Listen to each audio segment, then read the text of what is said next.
turn down or anything. So this research paper or presentation will be on the economy-wide impacts of meeting the U.S. EPA Clean Power Plan CO2 emission targets.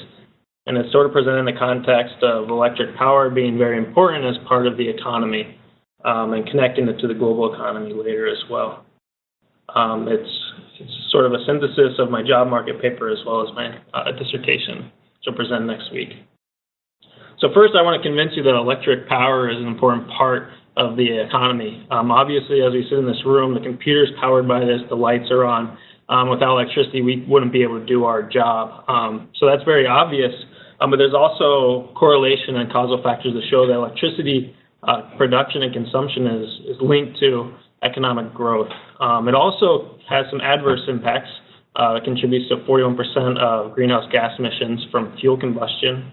It's also a major consumer of non-renewable resources, namely coal, oil, and gas.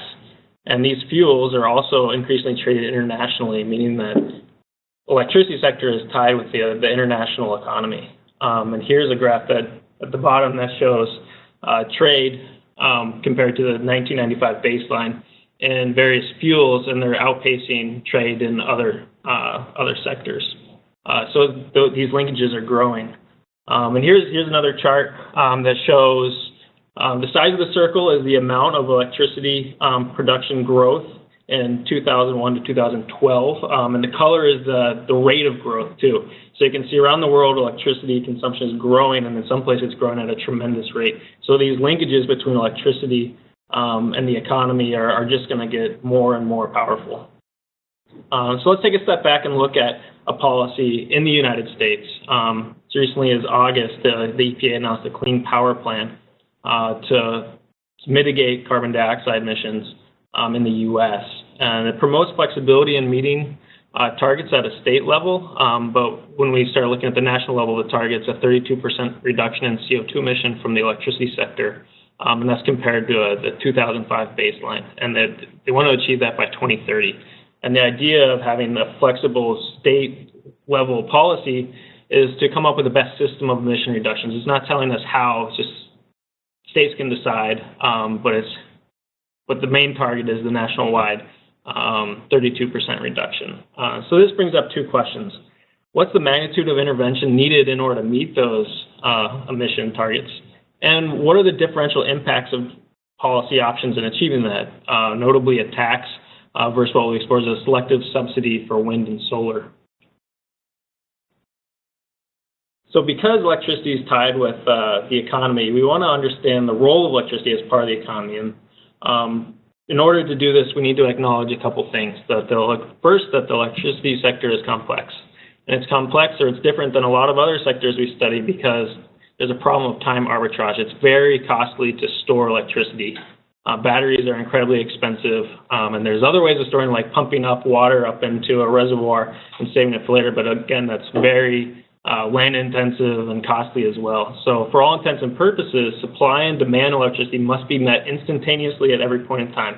Meaning when you switch on your light switch, someone needs to turn off the generator to compensate for that, roughly speaking. So even though we consume a homogeneous output that is gigawatt hours or electricity, we're totally blind to where it comes from. There's actually there's heterogeneous production technologies, as you can imagine: coal, oil, gas, solar, hydro, nuclear, a whole litany of options. But their usefulness in producing that output is subject to a lot of operational and technical constraints. The best example of this is when we go to work. We turn on all our computers and turn all the lights in our offices. We see a peak load demand in the middle of the day that's significantly higher than what we consume at night. So you can imagine the load profile of a day starting pretty low, reaching pretty high, and coming back down. So different technologies fulfill that load profile a little bit differently. And this is one of those operational and technical constraints that we need to consider in the electricity sector. And we also need to recognize that electric power has those economy-wide linkages, which I touched on earlier. It's linked with other sectors, other productive sectors, like we can't have productive output without electricity to run our computers and our GAM software and all that we do our research on. It also gives us a lot of utility because when we come home from from work and turn on our TV or Netflix and binge, House of Cards or something. That all takes electricity and promotes towards our utility. It also has those linkages with the global economy via resources, extraction, and consumption, as well as trade in productive commodities that rely on electricity output. It also contributes to emissions that impact us globally as well. So what I'm trying to convince you here is that we need to capture some sort of detailed electricity sector, but in the context of the entire economy. So there's a couple methods of capturing this. Mainly, they fall into two classes of models. One is a bottom-up or partial equilibrium or simulation approach. And what these do is they try to determine an optimal generation mix given exogenous input prices, fuel prices, labor prices, and also exogenous electricity demand. And they find the optimal mix of electricity in order to meet that demand. So because of the way it's constructed, you can put a lot of detail into the electricity sector, but it does have some weaknesses when you're talking about looking at linkages between different sectors of the economy and how it affects households and welfare. Another approach is the top-down, or in this case specifically, computable general equilibrium models. And what these start with is a snapshot of the linkages in the economy, namely through an input-output table that is linked by trade or other macroeconomic data. And what this allows for is economic feedback and substitution between various sectors. So it does really nicely of capturing economy-wide effects. You input a shock into the model or a shock to input prices, and you see what the new equilibrium will be in the economy. So it has this nice strength of these economy-wide linkages, which we like, but there's several weaknesses. These are offered by DeCanio. A lot of the parameters that this relies on, because there's a lot of sectors and interactions, they're rarely estimated, or usually focus is paid to a couple parameters rather than all the parameters in the model. There's also very little sector detail, specifically in this case, electricity sector detail. And the results are rarely validated against historical observations. So when we look at the bottom-up and top-down, if we start at the bottom here, where we have individual decision-making agents, we can get a nice description of electricity supply. And we give some initial costs, and we have this representation. We can get some optimal allocation. That's the bottom-up. The top-down starts with these economy-wide linkages as the economy connected as general equilibrium across all the different sectors, supply equals demand, and given some snapshot of the economy and some shock which forces it to a new equilibrium, you get some new optimal allocation between different technologies and electricity production. So you can imagine that there's these strengths and weaknesses for each one, and several researchers have tried to overcome these. They try to leverage the strengths, that being electricity detail and economy-wide representation, and overcome those weaknesses. So some people have pursued calibrating parameters in top-down models using a bottom-up model. So they get some optimal mix, they have some sort of elasticity that they estimate from that, and they plug that into a top-down model. Some researchers have also looked towards hard linking models of bottom-up feeds information to a top-down, which feeds it back to, and you try to make them converge. Also, people have tried to put this all in one big optimization or equilibrium framework, and essentially the result of that work went back to hard linking the models because it was computationally complex and difficulties getting the results to converge because they are kind of distinct perspectives of the problem. So the path forward for looking at building electricity detail into an economy-wide framework is what I want to pursue is building electricity detail into a CG model. So building in that technologically rich representation into a CG model, which can give us some of these economy-wide linkages and give us that perspective. And what this takes is advances in database construction. So looking at creating a snapshot of the economy, which includes new technologies and electricity, which I don't cover in this work, but it's an important point. And also the advances in sectoral representation. And this is what the primary crux of this presentation is: how can we represent electricity in the type of modeling that's conducive to CGE modeling. And I also validate the model results against historical observations, and in doing so, overcome some of those limitations brought up about CGE model by Decanio, which I presented earlier. And then we use this model to investigate the policy scenarios of the U.S. Clean Power Plan emission targets. Looking back at now, what I'm really trying to do is increase the database, so the initial snapshot of the economy, as well as give some coarse representation of the electricity sector to tease out some of those peculiarities of the market. So here we'll focus on advances in the sector representation. And for electricity, generation or watt hours is the relevant economic good. It's what we consume, it's what's on your electricity bill.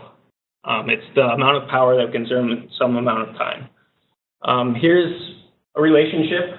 It's called the capacity factor. It's the amount of generation produced by a technology given the available capacity. So generation is QG, or Q superscript G, and the capacity is superscript C multiplied by the number of hours in a year. So we have gigawatt hours over gigawatt hours. It's a percentage utilization of that technology or of that plant. So if we rearrange that equation, we just see that generation can be altered by two variables. C sub T, which is capacity utilization, which are adjustments to the prevailing economic conditions with existing plants. That involves if gas prices are really low, like they have been in the past several years, you can sort of turn up your gas plants and turn down your coal plants. So it'd be fuel switching, and it's done with existing capacity, meaning you don't need to build new things. The other mechanism is by expanding or contracting capacity, which is a Q superscript C. And this changes generation by building new plants or retiring old plants. So these are two very distinct mechanisms for how generation can change in the electricity sector, and they're highly interdependent on one another too.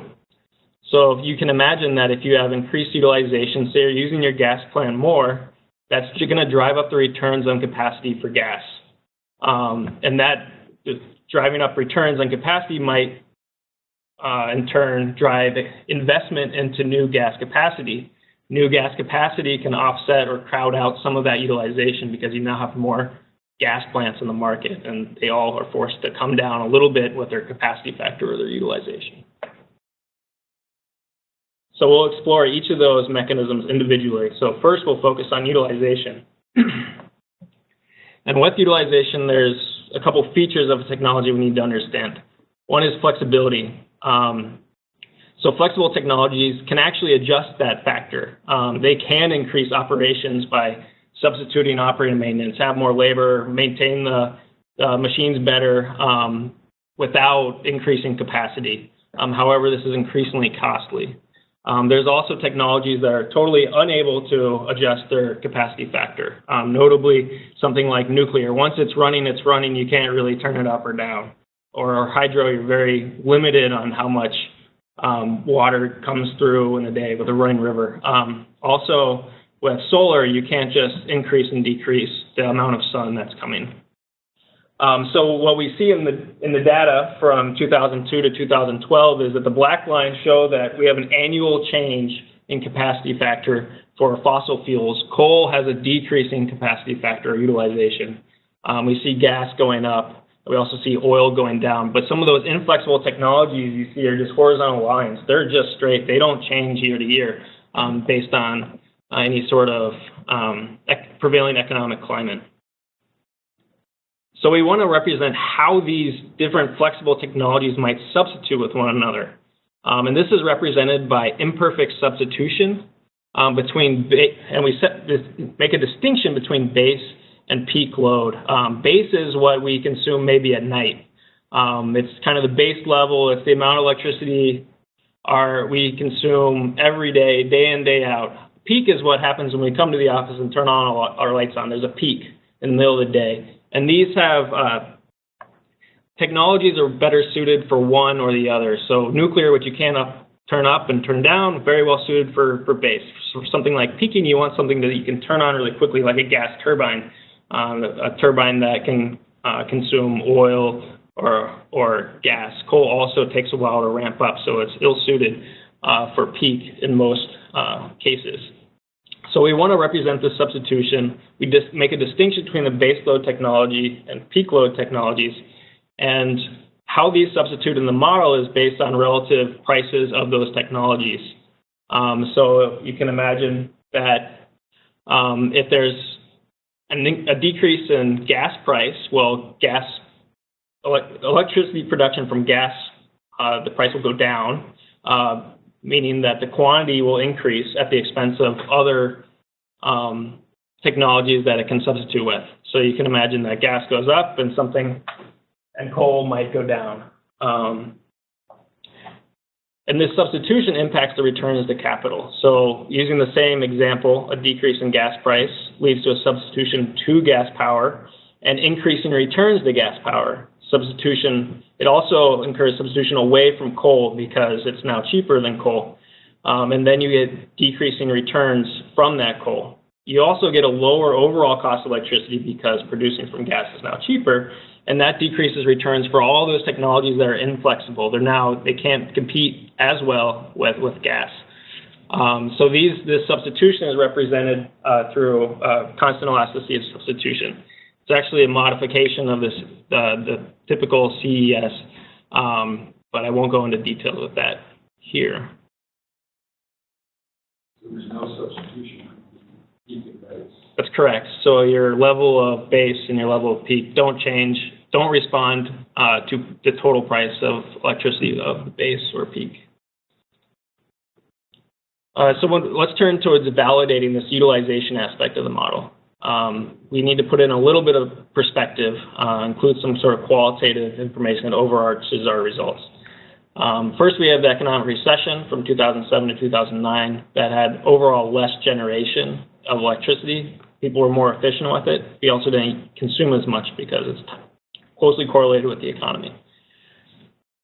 There's also some interesting things that happen with fuel prices, and that's shown in the graph below. It's dollars per megawatt hour. So it's normalized for how it relates to electricity. You see that coal is relatively constant during that time. Oil is volatile, but if you extend it out a couple of years, that price comes down as well, like our today's prices, you can imagine. And what's interesting is that gas decouples from oil prices around 2007, most likely a result of the U.S. shale boom. It's a huge increase in quantity of gas, and the price of gas dropped dramatically. As a result of that drop in gas prices, we also see the duration of coal contracts for power plants decreasing as well. They used to be on long-term contracts, but increasingly people are canceling those contracts and now trading coal at spot prices, which might increase substitution after that shock. There's also several policies that were tried to put in place during this time, mainly in regulating mercury, that signaled expectations for coal to be kind of poor. We've been targeting coal in the power sector for a long time and trying to phase that out. So that's important to understand when we proceed to the validation. So the way that the model works, it's a static model starting with a base year of 2007 represented by this line here. And each data point is shocked from 2007 given that year's prices, and I'll explain that a little bit later. But so 2007 to 2008, 2007 to 2009, 2007 to 2010, both forward and backward. So it's a static model. There's no accumulation, hence there's no connection between those dots. And that's the way the model works, and that is used throughout, that sort of representation, while they're not connected, is used throughout the presentation. So in order to get those results, we shock the model given the year in question's input prices of labor, gas, oil, and coal, income, population, and total electricity demand for that time. And we control for capacity expansion, since what we're validating here is just the utilization, just that C in that equation earlier. And we see from the top is that the model does well to capture the general behavior of the electricity sector, with some exception. It's not substituting quite as well towards the latter stages between coal and gas as what we might expect given the data. And it's a little hard for us to read what's observed and what's modeled. Maybe you could explain that. Which are the model observations? Oh, excuse me. The model observations are the black dots, and the actual observations in the U.S. is a gray line. So we see both of them. What's that? I see both of them back. Well, it's just a line then. You don't need to worry about that. So just looking at the top one, you see a gray line. Those are the observations, and the black dots are the model results. Is that clear? So essentially what you see in the top validation is that it replicates a lot of the behavior, but there are some important deviations. You may explain that later, but what parameters have you used for? What's that? What type of parameters have you used for? Thus, the parameter of substitution for so this is not a GTAP model in the proper context, but it still has the same equations, which is important. So for utilization, the substitution between baseload technologies in this validation is about 0.4 or 0.5, I should say, for both base and peak. So, but that's only for utilization. There's nothing for capacity growth. That's the important distinction. But what we observe with those declining coal contract lengths is we would think that there'd be more substitutability. So if we incorporate new parameters based on that coal contract information, the median was 3, and say they can renegotiate after each of those years, it goes up 3-fold. The parameter in the bottom validation is about 1.5. So it's 3 times more substitutable for base load, not for peaking, just base load. So what are the two graphs? So the top graph is without these qualitatively adjusted parameters, as well as some pricing of failed mercury regulations. So the top graph is just the shocks that we have data on, so price shocks, and the bottom one is adjusted for some of the qualitative information that we've seen, which are the declining duration of coal contracts, meaning that they're free to switch or consume less coal. And also mercury regulations that coal power plants have put costly improvements on to meet those regulations. So that increases the price of coal. Just so it's qualitative information inside the model. So in the top panel, it fails in some interesting ways, and after seeing how it fails, we were led to think about these bottom points. The adjustments, and you bring those in, that's exactly right. So when we sort of bring in a lot of this information on, coal contracts are decreasing, that should increase substitutability. Let's alter this parameter. We can see that we can capture behavior of the actual observations a little bit better using the model. Is that clear? The idea here is that the response of the model mimics that of what we observed over the period 2002 to 2012. With additional information, we can do it even a little bit better, but it requires a little bit of qualitative information as well. Does that make sense on the utilization validation before we move on? Okay, so the second part is expansion, because remember, these are distinct mechanisms. And for this, we use a multinomial logit model. It's a discrete choice model where the utility of a choice, in this case, the choice of expanding for a particular technology, is given by some parameter multiplied by the returns of new capacity, which are the returns of existing capacity given by the utilization model, as well as subsidies for new investment, such as investment tax credits on solar and wind. There's also increasing technical efficiency, too, that can impact returns on that capacity. The probability of choosing that technology is given by this equation, which is also the share of additional capacity allocated to that technology. The total additional capacity is given by the total generation needs for that year, subtracted by whatever gains you might get from the utilization. Plus, you need to make up for any plants that are retiring in that time period. That gives you the total additional capacity. So for this validation, we need to validate total capacity changes, and we also need to validate the contributions from each technology. So for these validations, we'll first control for total capacity focusing only on the contributions from different technologies. And we'll also assume that people had perfect foresight of the fuel prices, which is a very important assumption to make considering the decline in gas prices in 2007, 2008. So the first part of this validation, we're controlling for total capacity. You see that the model maps precisely with the gray line, which are the observations. And we focus on the contributions, assuming the foresight of fuel prices in the service year. And what we see for wind is that they line up fairly well. And solar is increasing, maybe not as fast of a rate, but solar grew pretty dang fast during that time period, percentage-wise. But in gigawatt hours, or gigawatts, excuse me, it's fairly close. Now let's look at gas, because remember we're using service year fuel prices, which means that effectively when we were planning our plant 4 years in advance, we knew that gas was going to be cheap, which is sort of a ridiculous assertion to make. And what we observe is the model does, in fact, overpredict how much capacity would expand in gas. So this, again, fails in a very expected way. So instead, let's presume that when we're planning the plants, we didn't know that gas was going to be cheap, and we're just using modern-day prices.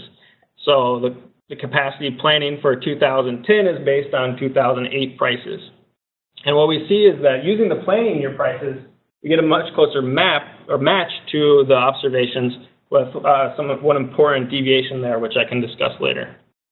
But we can see that, in general, these perform quite well.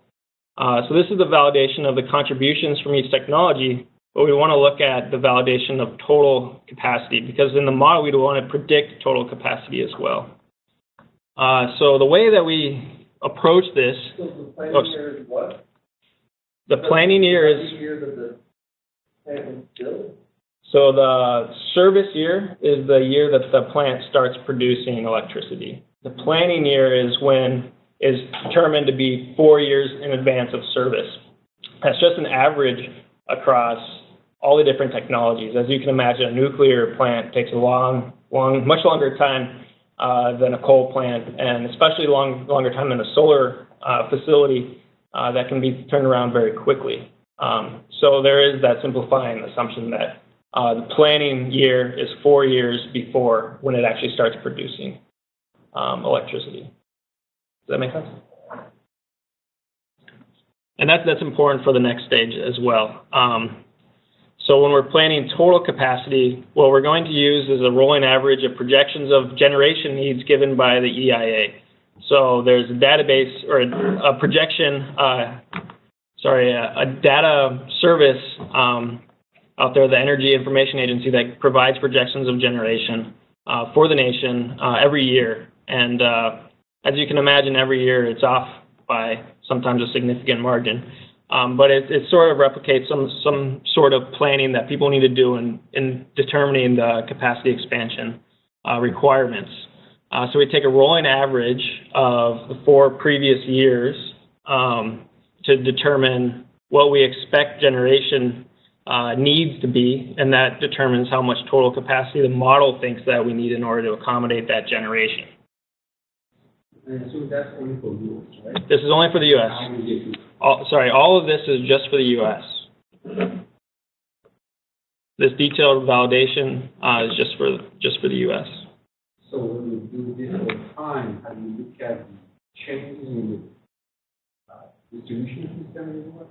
Because if there is no new network or something like that, some of these changes, some of these effects will change, right? So this means that if you build more transition lines, rather than not having a transition line, you get different results. That it could be. There's certainly that effect, but recall that you can't produce electricity from just transmission lines.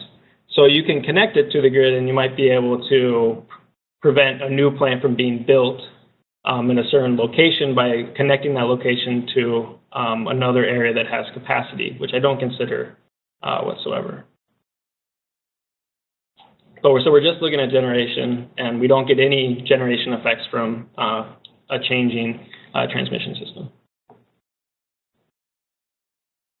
So what we're doing here is we're putting a projection of generation needs, and we're trying to predict total capacity needs from that.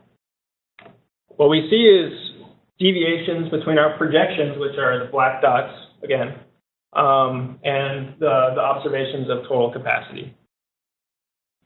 This failed in an expected way because between 2007 and 2009 there's a recession, and we didn't need as much electricity as what was projected in advance. So the model over-predicts capacity growth during that time. It also over-predicts at the end stages, 2017 and 2018. Just as David said, it doesn't always take 4 years to project out. A lot of the solar and wind that might accommodate some of that going hasn't been planned yet. Solar is very quick, and so is wind in construction. So that could accommodate for some of that departure there. So the data we have about currently planned might not actually be the total that will be built during 2017 and 2018. What this does is what this validation does is it fails in an expected way, which lends us confidence in going forward with modeling results. But it also highlights the importance of economic linkages.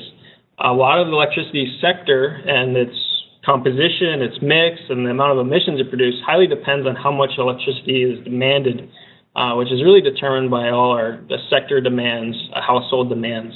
And it really highlights the importance of getting the economic linkages in this sort of framework when we want to project, which kind of ties back to the discussion of bottom-up and top-down. In the top-down framework, we can sort of drive electricity demand given external factors, where in bottom-up, that's exogenous.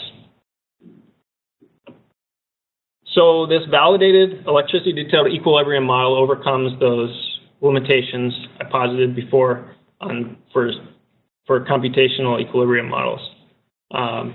We've included a large amount of sector-level detail, flexible versus inflexible technologies, utilization, expansion, and all their interdependencies with one another.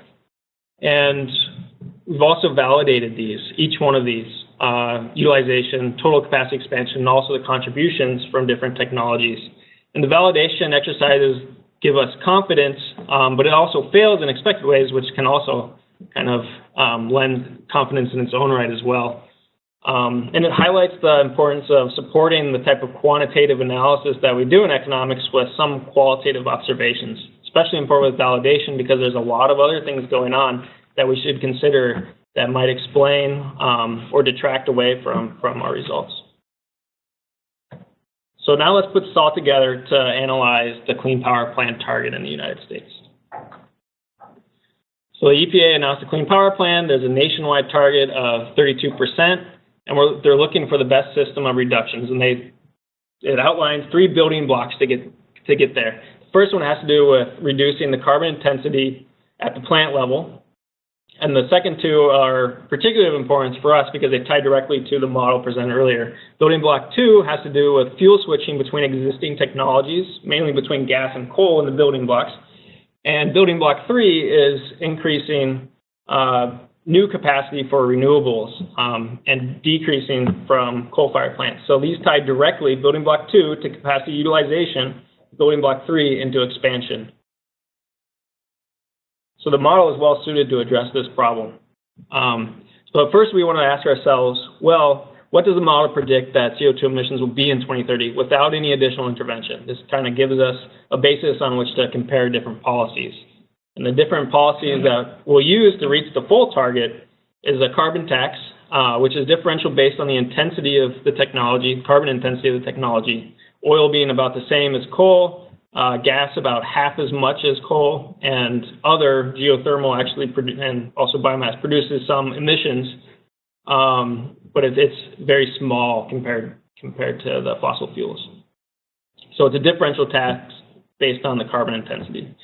And we also test a wind and solar investment subsidy, where we only have investment subsidies for wind and solar. And that's similar to current policy, where a lot of our attention is directed towards these technologies, even though there's other technologies that could presumably emit zero or lesser carbon. Did you say biomass? So, well, it's lumped into other. So this other category includes, for the CO2 production, it's mainly geothermal, which is it's very small. That's what you have to know. You should put a double arrow there. Other is very small when you put a carbon tax. So when we're talking about the baseline, Yes. what's your assumption of baseline? Just because the nuclear resources.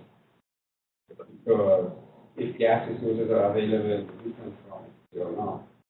That's right. So there's a supply curve for gas that has been estimated. It was actually estimated prior to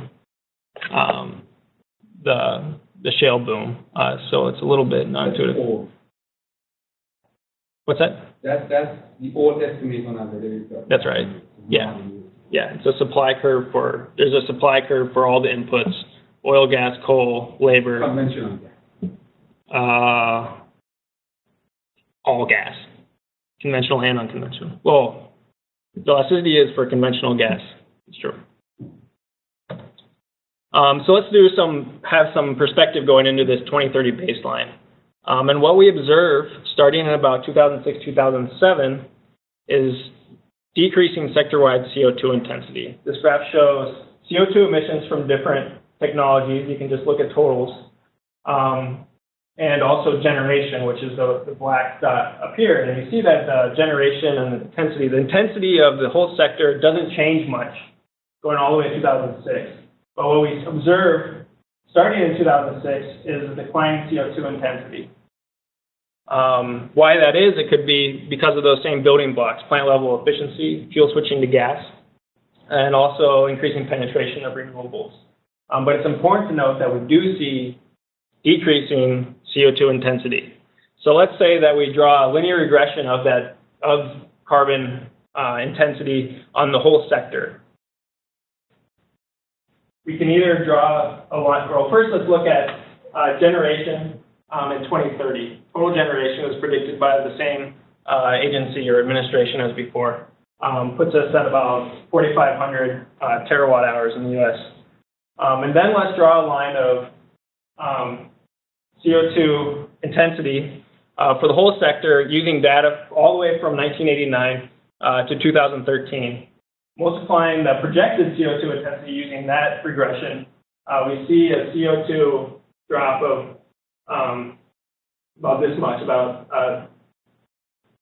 let's see, what is that? About 2 million thousand metric tons. But say that we only do the regression or the projection of CO2 emissions using the data from 2007 to 2013. We actually would project something much lower than the target, which is this line here.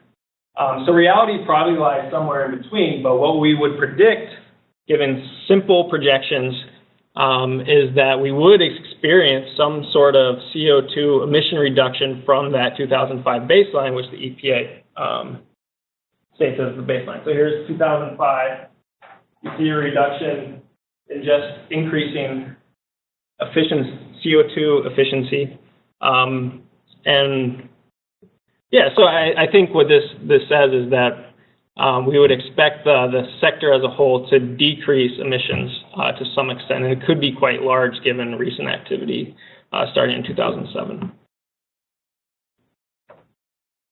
So what we find, we do a simulation starting in our base year in the same manner as all the other validation exercises from 2007 to 2030. We do have projections of income, population, electricity demand, and labor costs. And our assumptions are that we have the same policies in place as we have in 2014, and also 2014 fuel prices. And there's been some studies that say over the very, very long term, fuel prices in real terms don't change that much, but they're obviously highly volatile. So that assumption aside, we're using 2014 2014 fuel prices, which assumes that essentially gas prices are much lower than the alternatives. We also assume that nuclear and hydroelectric do not expand economically because of regulatory issues as well as resource constraints. So we're really kind of just looking at fossil fuels as well as some of the other renewables.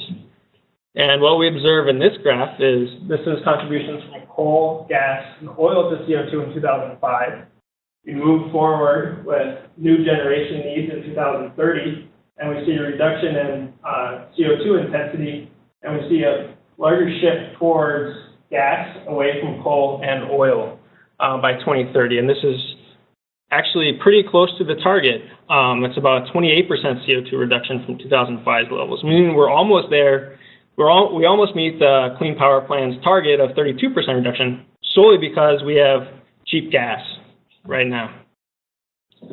And also we have policies currently for renewables as well. That'd be a great policy. Some people might not like that. I'll skip this slide for now because of time. So we essentially we can come very close to meeting that goal just by doing kind of nothing, no new policy interventions, which is kind of nice. We're hitting the target, and we won't have to rely on policymakers getting together and agreeing to something. But we don't reach all the way. So let's compare two different strategies of going all the way. Using a carbon tax, be a price of $8.90 per metric ton, and the equivalent is a 27% investment subsidy on wind and solar only. So we can compare capacity utilization, that's fuel switching, using the different policies. We see growth. This is the baseline is the one on the left, the middle is the carbon tax, the right is the wind and solar subsidy. And what we observe is increased fuel switching with the carbon tax, more gas, less coal, increased fuel switching. But we actually see decreasing gas and decreasing coal, slightly increasing compared to the carbon tax of coal, or in the subsidy case. So the wind and solar subsidy tries to target that building block 3, growth and renewables. But what it actually ends up doing is compromising a little bit on the fuel switching. It takes away from some of those gains that can be achieved from fuel switching. And we also note that other base load goes up in the carbon tax because it's not hurt as much as the other fossil fuels, and it's flexible. But it goes down in the wind and solar case, and that's because in the wind and solar case, you're kind of picking the winners. There's other options out there, but you're picking the winners. So what does the generation mix look like in these cases? Well, we see in the top there's solar and wind, and in both cases, these renewables are expanding, both in the carbon tax case and the wind and solar subsidy case. A little bit more for the subsidy case, as we might expect. But what we also observe that's not shown in this graph is that when you look at the returns for other renewable options, such as nuclear or hydro, those returns drop dramatically. So it's essentially a case of we're picking wind and solar to be the sole mechanisms for reaching our carbon targets when there are other options available. We don't allow nuclear and hydro to expand in the model, but if we were to, you can imagine that they'd be a little bit depressed compared to like a carbon tax case. So just to conclude and say, based on current day's low gas prices and current policies, we can almost attain the 32% CO2 emission reductions outlined in the Clean Power Plan. The carbon tax can get us the rest of the way there via fuel switching and renewable capacity expansion, building blocks 2 and 3 of the plan, while wind and solar investment subsidies might compromise building block 2, the fuel switching. It also picks winners, and it hurts the returns for nuclear and hydroelectric, meaning that they're less competitive because solar and wind are so much more competitive. Another point that's not shown in these results is coal is the primary producer of CO2 emissions. So hurting coal returns to the point where they're more likely to retire is very important. And a carbon tax hurts those returns, whereas a wind and solar subsidy only hurts it relative to wind and solar. So if you really want to get coal out of the system, you need to hurt it. So you need to make coal more expensive rather than just making the alternatives more attractive, because you get more out of the fuel switching and also retiring. And also, we can get different outcomes of generation based on different policies, and these can affect the economy-wide impacts. So the future work is to explore some of these CPP results a little bit more deeply with some sensitivity analysis, with some fuel prices, changing the price of gas, looking at maybe some break-even points with the policy, and also start looking at income and welfare effects.